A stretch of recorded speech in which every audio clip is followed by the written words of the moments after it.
This is News Today with WDW News Today. I'm Tom Corliss of WDWNT.com. Please like this video, subscribe, and hit the notifications bell to make sure you never miss the latest from the Disney theme parks all around the world. And then if you subscribe, you don't have to look what the title is, what the clickbait thumbnail is. You just get the news 3 times a week, and you could just watch it all 3 times and not yell at me over nonsense. Anyway. Before we get to the news, I have some things I have to plug. Today's sponsors. Number one, MagicBandReaders.com. Of course, as we are quickly approaching Christmas, a great gift idea is Magic Band Readers, but also their wait time signs, which allow you to check the wait times at your favorite Walt Disney World or Disneyland Resort theme park. That's right, they have one for all 6 of them. In fact, right now, today we're showing Magic Kingdom. Oh boy, Astro Orbiter, 45 minutes. That's rough. Although Barnstormer's more than 40 minutes for Barnstormer. Good grief. Buzz Lightyear's got to be over an hour. 75, I was right. So, wait time signs. They also have these Magic Band Readers, my personal favorite, this Spaceship Earth, but there is that Wishes/Happily Ever After one as well. Highly recommend. They're very, very cool. Again, visit them at the link we are showing below. And the code you want to enter is WDWNT15. That'll save you 15% on either device, both. As much as you want to buy, you can save 15%. The other sponsor I want to introduce, we have a new sponsor here at the show, that's Park Candy. Park Candy makes these great shirts, park-related shirts. They're not just Disney movie shirts. Like, I love Disney movies, don't get me wrong. But we are a park show, we are park people, we're a park company. And so Park Candy seems like the right shirts for me to wear. And so the one I'm wearing today, I don't remember the name of it, but this is very cute. It's basically an Oga's Cantina shirt. Captain Rex, DJ Rex is on here. And it's perfect for a trip to Oga's Cantina, I think. Visit them at www.link/parkcandy. The code you want to enter there is WDWNT. You can save 15% as well. Some other great shit. There's EPCOT designs, there's dresses, there's bottle openers, there's handbags, there's all sorts of stuff to pick up at Park Candy, and a lot of different, there's something for every sort of park fan, whether you like Epcot or Star Wars or Universal and Universal Monsters. They have all sorts of stuff. So again, welcome Park Candy to the WDWNT family, and I will be sporting these quite a bit. They're super comfortable. I like this material a lot, and the designs are great. So you're going to see me in these a lot. Get used to it. Here now, the news for December 18th, 2023. The release of a special edition of 2020 Disney 100: A Century of Dreams offered the first look at an indoor show scene for Tiana's Bayou adventure. The preview showed Imagineers within the attraction show building, like Splash Mountain. Part of Tiana's Bayou adventure will be outdoors as well. The scene shown depicts a ramshackle cabin amid a field of foliage with a night sky in the background. It was not clear which location the special was filmed at, given that the ride is coming to both Magic Kingdom and Disneyland. We assume they are ahead of Disneyland at Magic Kingdom, and you would see a completed backdrop like this at the one they started work on several months before the Disneyland one, but it certainly could be either of them. That being said, it's a nice looking backdrop. It looks good, and it doesn't just look like they were using what was there already, and that's kind of exciting. But let me know in the comments how you feel. 3 new photo ops will be available at the 2024 EPCOT International Festival of the Arts. Since the festival's debut, the same classic works of art have been available as step-in frames, but some of these same photo ops will return alongside the new ones, so don't worry, some of your favorites will be back. Here is that full list of what will be available. At International Gateway, there'll be Luncheon of the Boating Party. That's a Renoir. The American Adventure will have Washington crossing the Delaware once again. Between Italy and Germany will be the Mona Lisa. Between Italy and Germany will also be the Scream. The Mexico Pavilion will have that homage to Frida Kahlo once again. Bridge to World Showcase has the Wish Storybook. The Italy Pavilion Courtyard has the Tea Time with Penguins. The Bridge to World Showcase will have the forest scene from Sleeping Beauty. The last 3, that Wish Storybook, the Tea Time with Penguins, and the forest scene from Sleeping Beauty, are all new. The photo ops missing from previous years would be the Peter Pan Storybook, the Cafe Terrace at Night, and Sunflowers by Vincent van Gogh, and the Birth of Venus by Sandro Botticelli. These photo ops were likely the ones that they redid to make the new ones. This is the first time since the event began, I believe, that there are new photo ops. So it's been several years. This is nice. in Italy, the Tea Time with Penguins, is that going to be, is that Mary Poppins then? It's not a movie about Italy. We'll see, but it's exciting that there's new stuff. Bring Figment on all your pin trading adventures with the new Figment Lanyard that's available at Walt Disney World. We found it not in his store, as you'd imagine at the ImageWorks. We found it at Mission Space Cargo Bay, of all places, but we assume it'll be in many places soon. It's $14.99, and one side of the lanyard is mostly yellow with purple and pink triangles running down, and Figment is pictured on the bottom of this side with the light bulb illuminated above his head. The other side of the lanyard is mostly purple with several images of Figment in his yellow sweater. A yellow plastic clip connects the lanyard to a strip of purple fabric with a silicone Disney Parks patch and a ring for attaching an ID pouch.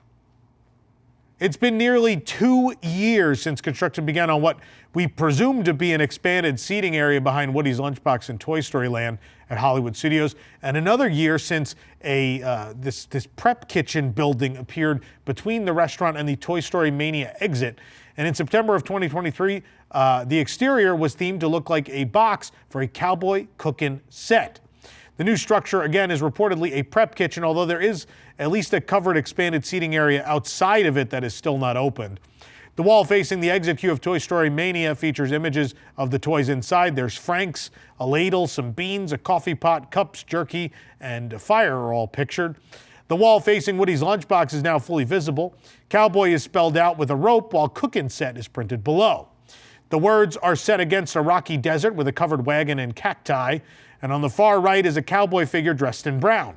Sticks in front of the cowboy likely create a cooking space, and Woody's Lunchbox is, of course, a quick service restaurant that opened in Toy Story Land with it in June of 2018. It served grilled cheese sandwiches, turkey sandwiches, tachos, and a barbecue brisket melt, and known for its lunchbox tarts as well.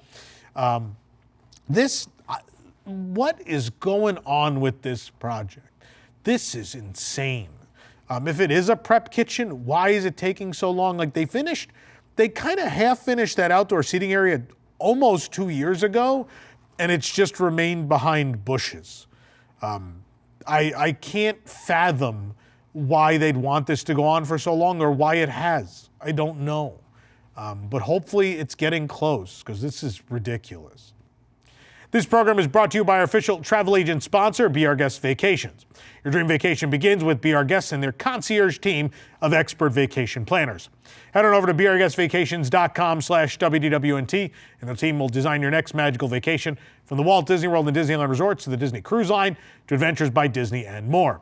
They're also able to book unforgettable VIP tours where you and your group can experience the ultimate park day. And the best part is their concierge services are 100% free, so book today. I use them, of course. They booked my upcoming maiden voyage on the Disney Treasure. It's just about a year away. So I highly recommend them. For the first time in 7 years, a baby African elephant has been born at Disney's Animal Kingdom. The beautiful baby elephant is backstage bonding with mother Nadira.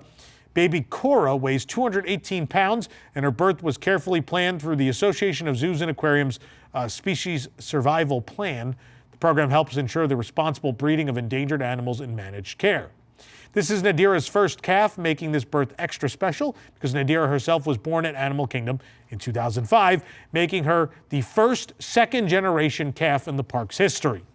Since this is Nadira's first birth, her sister Luna was there to guide and comfort her through the process. The calf will soon get to meet her grandma Donna and her other aunt Stella. It's common for adult females in the herd to assist in raising young elephants until they are considered to be independent, typically around 8 years old.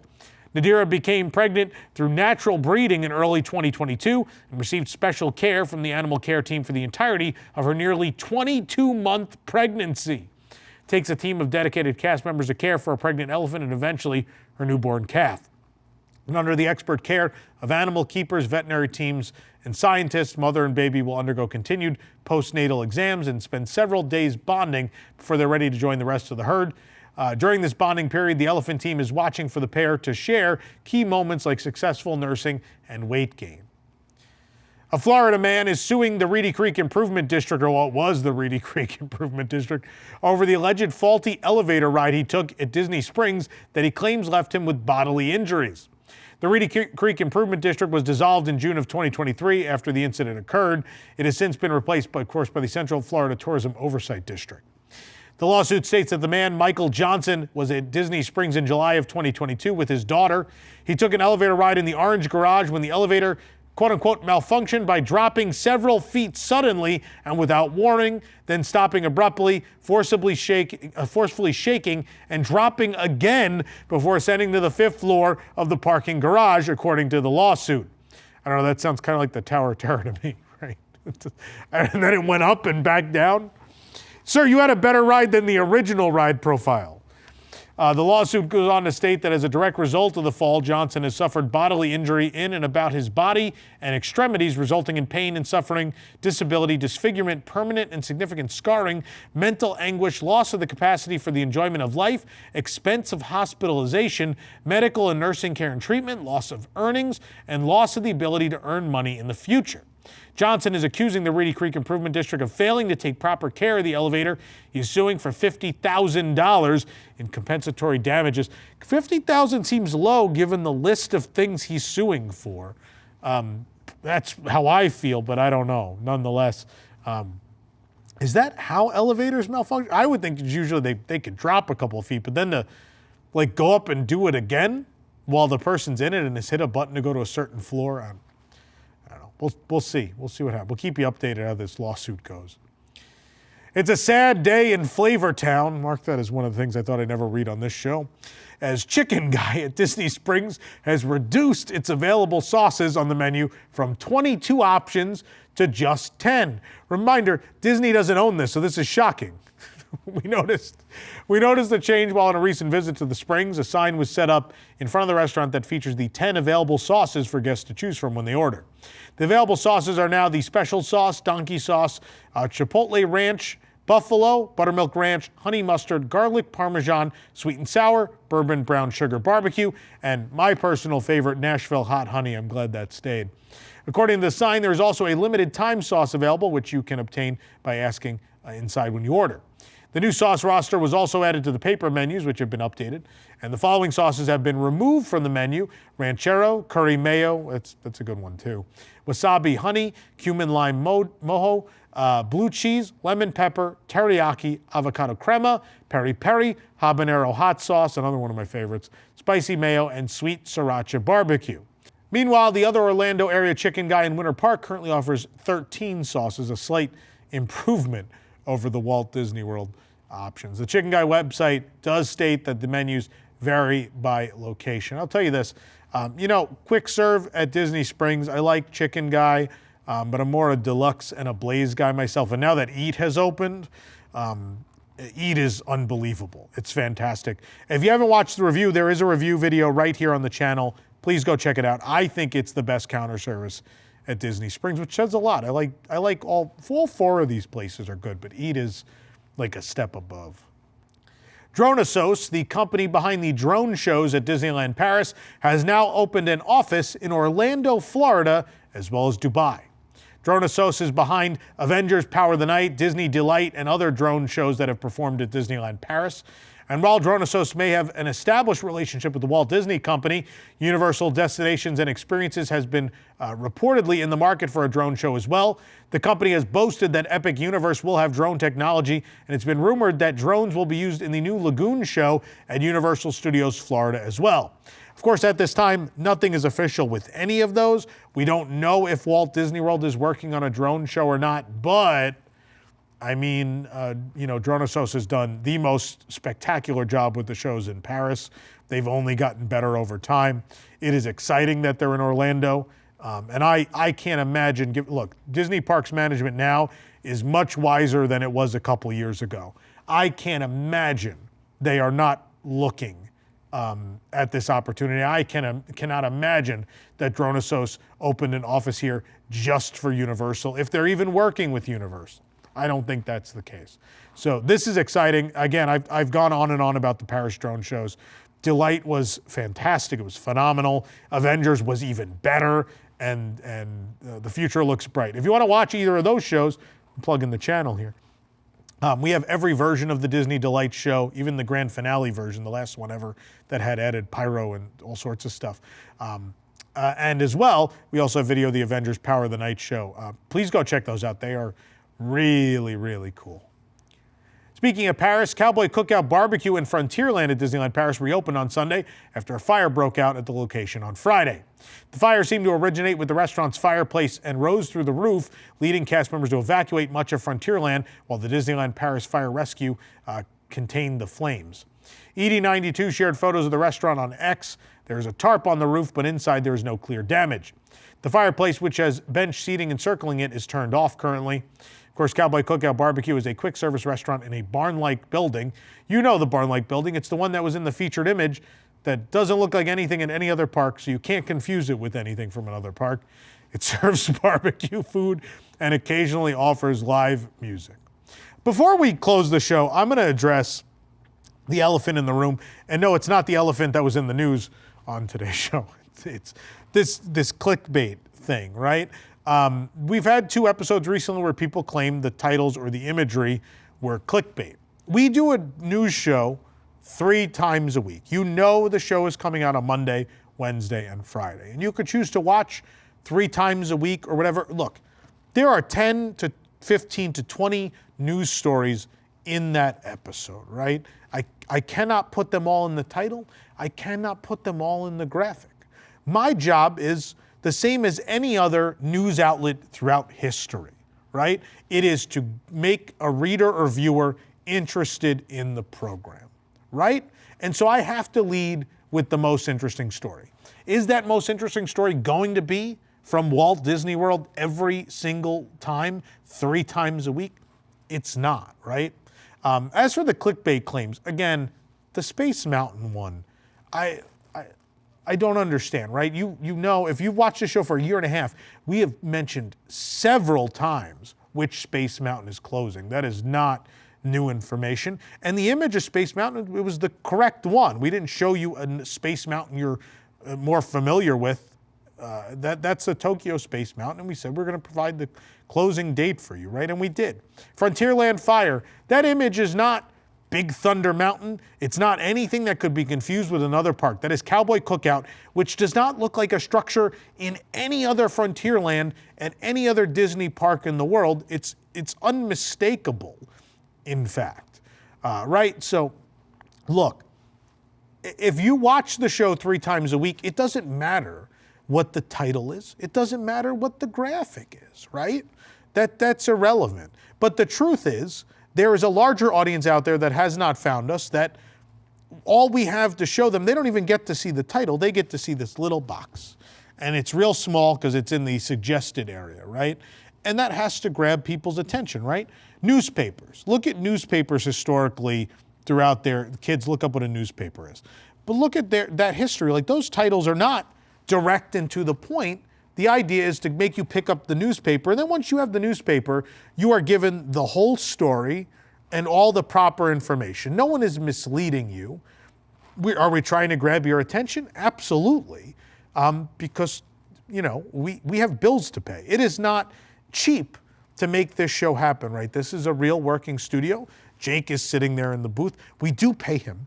In fact, believe it or not, we don't just give him like Stitch plush and then he's good. He does need money to live. You know, on top of that, these stories that are procured from Walt Disney World, Disneyland, Tokyo Disney, there are reporters who are paid hourly to go get those stories. And that is how News Today provides you the most comprehensive show in all of the Disney fandom, right? There is no one who can compete with this program because we spend a lot of money on it, right? Certainly there are other Disney World or Disney Parks news sources that will have a story or 2 in their news that they went out and got themselves. But it requires a team in order to bring you every single last thing that is happening in the parks every single day, and to give you, again, the most comprehensive 20 or 30-minute news show in this entire industry. And so, yeah, look, if you're one of our most loyal viewers, that title and that thumbnail should be irrelevant, right? You know there will be stories that apply to you within the program. But you do have to understand, as for a YouTube algorithm and the way YouTube works, we need to get the show to as many people as possible.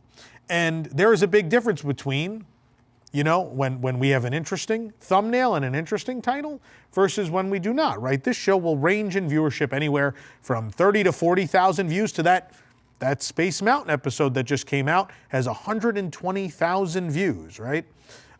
You know, that's great. that allows this organization to go out and do more for you, the viewer, to allow us to go do more in terms of coverage, more in terms of programming on this channel. We're in fact embarking on an expansion of the studio right now. We're looking for ways to have a live studio audience for this news show a couple times a month. We're working on a lot of things, but it does take money to make those things happen, and money comes from views. We need people to watch the show. We are always going to be honest with you. We're always going to be direct. And again, there are certainly other outlets out there that I think have what I would call actual clickbait. I think there are extraordinarily vague and misleading YouTube titles out there, whether it's Disney Food Blog or Inside the Magic or whoever. There's plenty of that out there. I don't think anything we wrote was misleading or incorrect. Right? I think that was absolutely the truth. Did we use the words that are most likely to grab attention and make you watch the show? Yeah, because that's the goal. We need people to watch the show. I hope that makes sense. I hope you understand. I'm not trying to degrade anyone's feelings about those titles and thumbnails, but absolutely, like, that's the game on YouTube. And I dare you to find channels you watch, whether they're Disney or something else. Show me on YouTube where people are not making thumbnails and imagery that aren't clickbait, right? I think we take great pride in the fact that ours are still the most honest and still the most clear as to what is on the program. Again, I'm not putting imagery that misleads. It's absolutely the Space Mountain or the building that caught on fire at those international parks. They're there, right? I want to talk about today's Tower of Terror Disney. I mean, that's kind of real life Tower of Terror Disney Springs. That's what that man is claiming. It's hard to deny that's how Tower of Terror works. But let me know in the comments. Maybe you agree, maybe you don't. We can certainly talk about it. But I'm just letting you know where we're coming from and what WDWNT as an organization needs to do to continue to bring you the news and continue to bring you new things all the time. Anyway, for the absolute latest on these stories and all that didn't make it into today's show, and yes, there are tons of stories that don't make it into the show, which also cost money to produce, you can go read those at WDWNT.com and follow us on all your favorite social media platforms. You can also support the entire team behind the show and others by joining the WDWNT Interglobe Society at patreon.com/WDWNT. Get access to exclusive content, discounted show and event tickets, early access to the WDWNT podcast, even live access to when we record that, and maybe even live access to when we record this show starting next year. Maybe. We'll see. Special shout out to all of our WIGS members watching who make this show happen every week. For the worldwide leader in Disney Parks news, this is Tom Corliss saying, enjoy the rest of your today and have a great, big, beautiful tomorrow. Now on WDWNT TV, it's Boxed In. Boxed In is a casually chaotic show featuring WDWNT personalities Eric Morton and Jill Diffendahl, unboxing Disney merchandise and viewer packages, along with a few friends and a bossy little Pomeranian.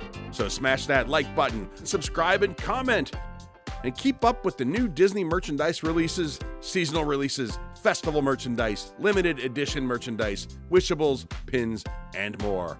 Join us Fridays at 7 p.m. Eastern on WDWNT TV.